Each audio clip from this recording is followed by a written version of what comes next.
Alors, aujourd'hui, on va continuer le reste de la claque. Donc, comme je vous ai dit hier, avec les d'Hachem, que le bon Dieu vous protège et vous donne la santé, hier, je vous ai raconté la discussion que j'avais avec cette jeune fille, qu'elle est sortie un peu tordue, elle était un peu arrogante au départ avec moi, alors je l'ai un peu mise vraiment à se décontracter pour ne pas se sentir qu'elle est piégée. Donc, j'ai ma façon de la gérer. Et voilà, j'ai raconté que le Shabbat, j'étais avec des copains à la synagogue et j'avais 5 ans, 6 ans et on a vu une coupa et mes amis m'ont dit il y a de l'argent. J'aurais dit mais on peut pas, c'est Shabbat. Mais ça va, personne nous voit. Ouais, mais il y a Hachem qui nous voit. Attends, c'est pas possible. Et en plus, il y a papa qui est là. Il sait qu'il y a de l'argent. Peut-être les a comptés.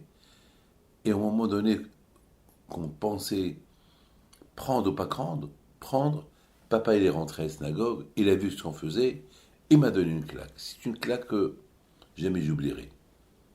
C'est une claque qui me rappelle toujours, c'est pas une claque de Cassius Clay, pas une bonia, c'est pas un coup de poing, une claque d'amour. Il faut appeler ça une claque d'amour. Alors cette claque d'amour, elle est restée dans ma tête jusqu'à maintenant. Et j'ai commencé à lui parler un peu mes relations avec mes parents, que toujours j'écoutais mes parents. Elle me regarde et me dit, ben, c'est pas mon cas. Moi, depuis que j'ai vu ce que mon père faisait à ma mère, ces coups qu'elle recevait à la porte, ces insultes, je vis avec ça. Elle a commencé à faire sortir tout le venin qu'elle avait dans son cœur. Elle pleurait, elle a commencé à pleurer. Là, j'étais content.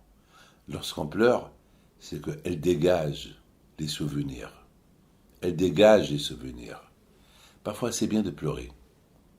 Parfois, les pleurs, c'est pour ça qu'on dit qu'il y a beaucoup de fois, lorsqu'on perd quelqu'un de la famille, et on ne pleure pas, le chagrin, il reste dans le cœur. Et c'est pas facile d'oublier les souvenirs.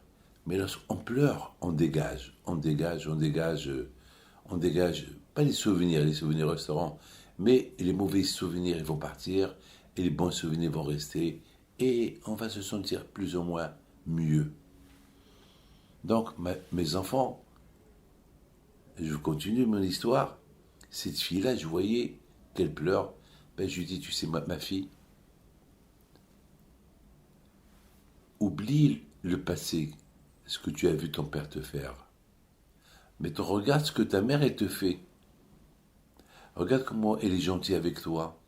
Regarde comment elle est super avec toi. Et je lui dis, je vais te raconter une histoire. Je lui dis, il y avait une fois un juif religieux qui entre à la maison vendredi. Et lorsqu'il est rentré à la maison, la première chose qu'il voit, il voit le désordre à la maison. Bléanara, ils avaient, Bléanara, 7, 8, 9, 10 enfants. Vous savez, les religieux, ils ont, Bléanara, plein d'enfants. Je connais des religieux qui ont jusqu'à 16 enfants. 16. Ils n'ont pas 3 femmes, une femme. Bléanara. Même 18. Il y avait un juif qui voulait faire 26, comme le nom de Dieu. Il n'a pas réussi. Bon, alors une fois, je pouvais pour rire avec lui. Je dis, tu sais, Yaakov, je crois que si tu veux avoir 26 enfants, comme tu souhaites, il faut te marier encore avec 2 femmes. Il me dit, Rabbi David, baraka une. Ça suffit pour moi une, c'est pas le fait que j'ajoute. J'ai commencé à rigoler. Mes amis, il s'est passé quelque chose de magnifique. Que cette histoire-là, elle m'est venue dans la tête et je lui ai raconté. Je dis à ce monsieur, il rentre à la maison, il trouve le désordre de partout. Et elle a commencé à crier à sa femme. Et la pauvre, sa femme était en panique, elle avait peur de son mari. Donc, tout de suite, elle faisait.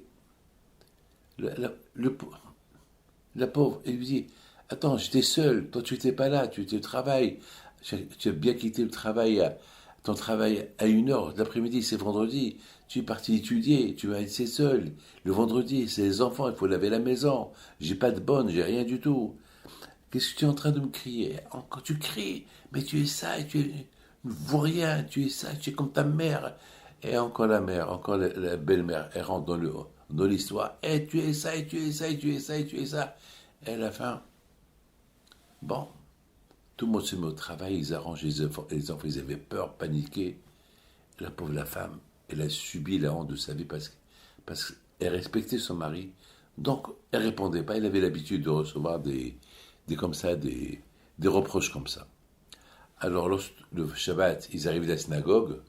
Donc, entre-temps, il s'est calmé le mari. Il trouve que tout va bien. La pauvre, entre-temps que lui partit à la synagogue, elle a mis de l'ordre. La pauvre était exténuée, la pauvre. Et voilà, son fils, il dit à son père, papa, pourquoi on couvre le pain le Shabbat, les halot, on les couvre avec une nappe. Il dit, ben, pour ne pas faire honte au pain. C'est quoi ne pas faire honte au pain? Parce que lorsqu'on rentre dans la synagogue, on commence à faire le kiddush. On fait le kiddush. Et le pain, il a de la peine. Parce que le pain, c'est avec le pain qu'on vit. C'est pas avec le vin qu'on vit. Parce que tu peux boire beaucoup de vin, tu te saoules, tu deviens un autre. Tu manges le pain, il te rassasié. Le vin ne te rassasie pas. Alors, pour ne pas faire honte au pain le Shabbat, parce qu'on commence la prière avec le vin, alors on couvre la nappe. On couvre le pain. Je dis, papa, je comprends pas. Mais le pain, il parle pas. Comment? Le pain qui parle pas, on lui fait qu'un vote pour ne pas qu'il ait la honte, pour ne pas qu'il voit qu'on fait le kiddush avec le vin. Et il dit, eh ben c'est comme ça. Le pain, oui, c'est vrai. Le pain, il a honte. Ah papa, le pain, il a honte, tu le couvres. Et tu fais honte à ma mère. Ma mère, tu la couvres pas. Tu la défends pas. Le père est devenu bouche bée. Bouche bée. Il n'arrivait pas à parler. Il a reçu une tannée. Il a reçu une claque de sa fille. De son fils, pardon. Alors, je me suis retourné à la fille. J'ai dit, ma fille, ta mère, elle a subi des hontes dans sa vie. Ton père, il n'a pas réussi à la couvrir. Il n'a pas fait attention qu'il faisait bien attention à sa parole avec les autres, mais pas avec ta maman. Alors maintenant, ta maman, elle a tout fait pour toi. Elle a fait une guerre pour toi. Il faut la respecter. Et grâce à Dieu, elle m'a écouté. Elle a embrassé sa mère devant moi. Et bon, cette fille-là, elle est mariée, bon, avec des enfants. Voilà, une belle histoire de ne pas faire honte à quelqu'un et que le bon Dieu vous protège et vous donne la santé et la joie de se souvenir de la claque. Qu'est-ce qu'il fait?